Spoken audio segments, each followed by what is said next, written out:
Good morning, everyone. My name is Maciej Kociałkowski. I'm a lifeguard here at South County Pool, and the purpose of this video is basically educate and introduce the new employees and really anybody that could be or wanted to be concerned to the basic pool operation. Okay, and why is that important?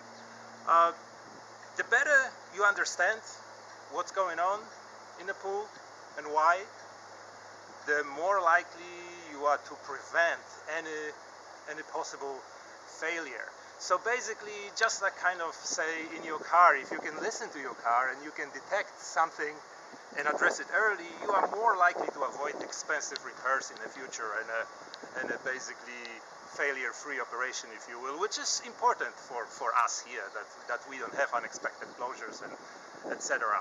Okay, so let's start with the beginning. So right behind me, what you see, it's our pool itself. It's a commercial pool. This particular one holds 275,000 gallons of water. And as probably most of you, I would assume, know, seems like it's common knowledge, you know, if you have a pool, then you also gonna have a pump and some sort of cleaning medium, referred typically to as filter. And we do the same thing here. So let's start with the basics. The pool basically consists of three major components. That's the pool itself, that holds probably 98% plus of all the water in the system. Then we have the spill tank. I'm gonna jump behind the camera to show you that. So that's the pool itself. Now here behind the fence you see there is spill tank 1 and 2. One of them is for the dive well, the other one is for the main pool. They look the same. And our pump room is this. You have 1, 2, 3 doors, so that's the one in the middle. That's our pump room. I'm gonna do the separate video about the pump room operation because there is really a lot to cover there. But today let's just focus on those three components. Okay, so the pool itself, as you see. So how does water exactly get from the pool, and where does it go? So it circulates in this sequence. Pool, it goes to the spill tank, then it goes to the pump room, and from the pump room comes back to the pool. And filtration system is part of the pump room operation. So how does it exactly get from the pool to the spill tank? Okay, so let's take camera a little closer maybe to the pool. Now let's see. Let's look around the pool. See that white? It's a gutter. Those are white grates. They basically go all around the pool perimeter. And basically, as you see in this particular design, the pool level is equal with the deck. So basically what happens, if our pool level, the water level is adequate, the water spills over all around the pool and spills over those green tiles to the gutter, and then through the pipe system it goes to the spill tank. So that's the primary means of conveying the water to the spill tank. The secondary means would be let's see if I can zoom to it. We have a couple of main drains. Let's see. Yeah, this is the one. I think you should be able to see it. It's kind of partially obstructed by the lane rope, but nevertheless, they're kind of the same color as the bottom of the pool, and the second one it's a little further. But anyway, you get the idea. So that's the main drain. They like 2 by 2 feet each, and basically, well, say the pool level, the water level drops in the pool for whatever reason, and it does occasionally, even under normal operation, and then you cannot achieve water to spill over through the gutter, then basically your pumps would fry because there would be no circulation. So if that's why we need to have a main drains, because we need to be able to still operate the pool. So under those circumstances, you know, let's say after we backwashed, we lost significant portion of the pool water, the water would basically exclusively circulate through the main drain. Under normal operations, the vast majority of the water should circulate through the spilling over, and there are significant benefits to this kind of designs. There are unfortunately drawbacks too, but we're gonna get to that perhaps later. That's not necessarily essential information, you know, to be able to, you know, handle the pool maintenance and etc. So then the water goes to the spill tank. Then from spill tank, there are two sucking pipes at the bottom of it, and that's where water is channeled directly to the pump room. And again, we're not gonna go into the pump room in detail today. There is a couple of main reasons why we do have a spill tank. You know, the one is the safety reason, just to eliminate the direct suction on the main drains.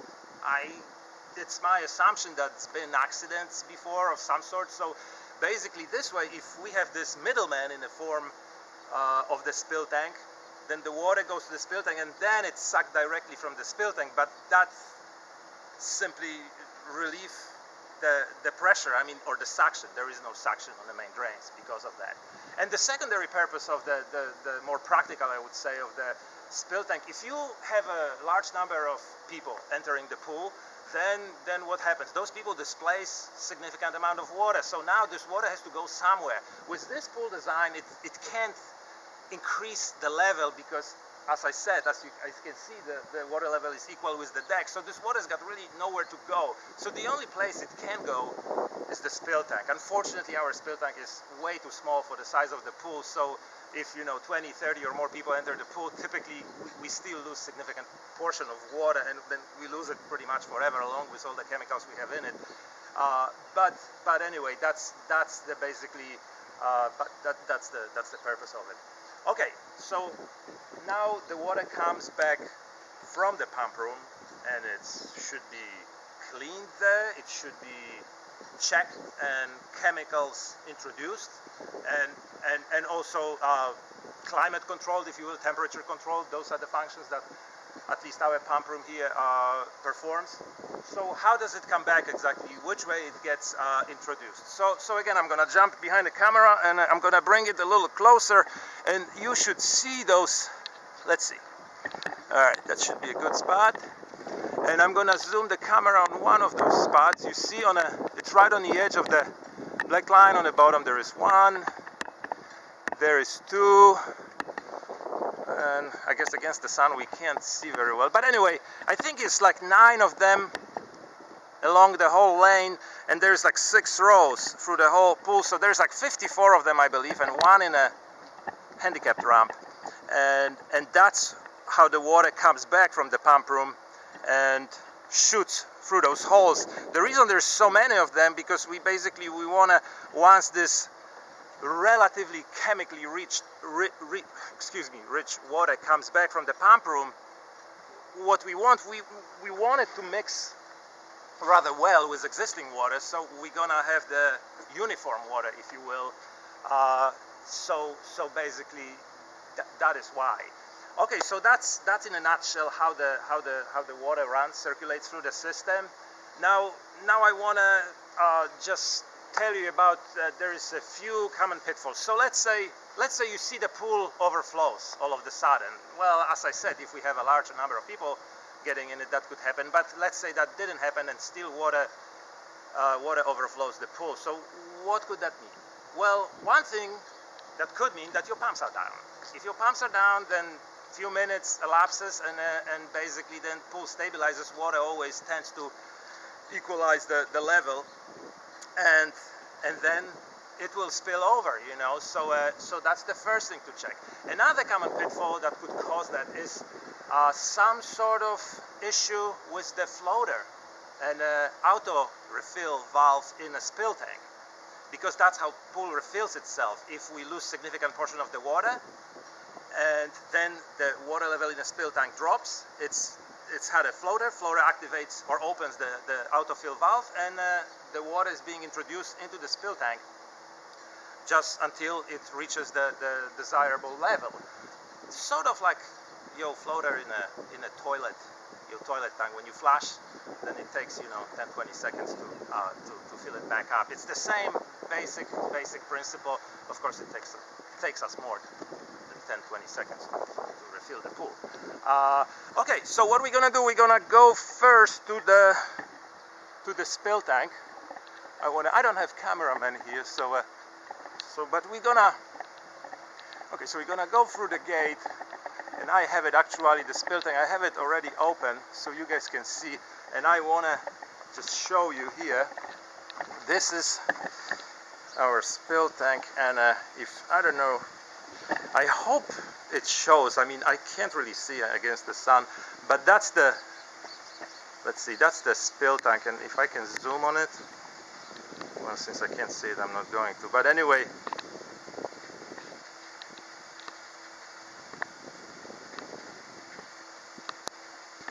okay, so let's say that your autofill malfunctions. Let's say the valve is busted and it keeps going on, so basically it's not automatically gonna shut down. The one thing you can do, and this is only for emergency purposes, it should never be, you know, like that, but let's say you're leaving overnight, or you know, you just want to address it for the time being, you just basically can take simple bungee cord and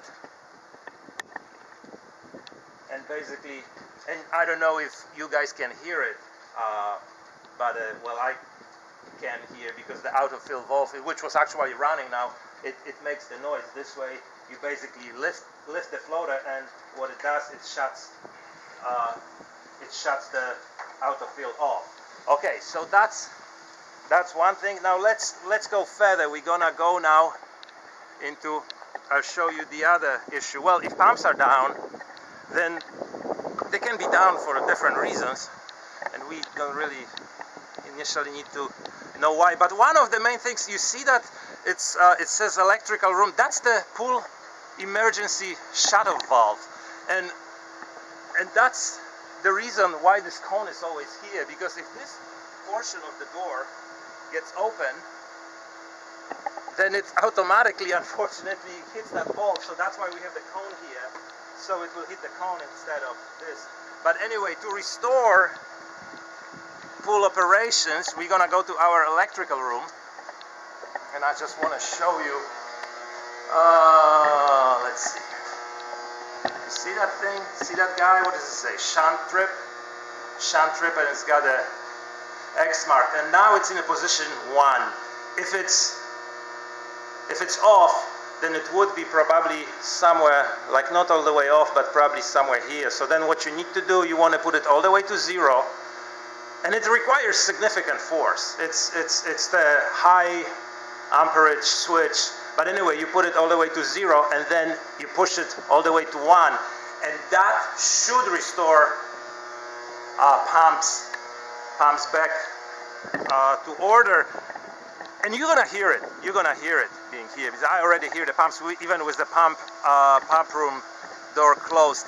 If it does not, then what you can do, you can put that shunt trip back to 0, and what you can do, and go individually turn off both pumps on VFDs, which are on the wall. Those are variable frequency drive. I'm gonna open the pump room. I won't be able to say anything then, because it's gonna be too loud, but I'm just gonna zoom at those switches so you guys can see where they are. Okay, so let's see.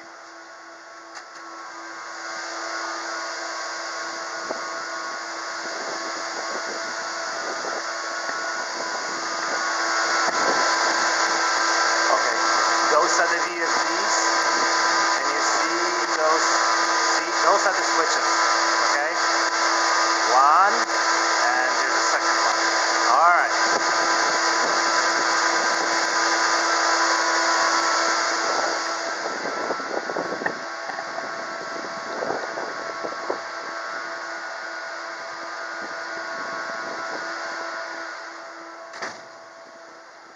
And then, once you have those two switches at 0, then you go back and do the first switch in the electrical room back to 1, and then you come back and turn those back on, and that should restore it. But really, if there is no issue about it, it's just accidentally shut itself off, as I said, using that emergency switch or something like that, then really the restoring the shunt trip should basically do the trick.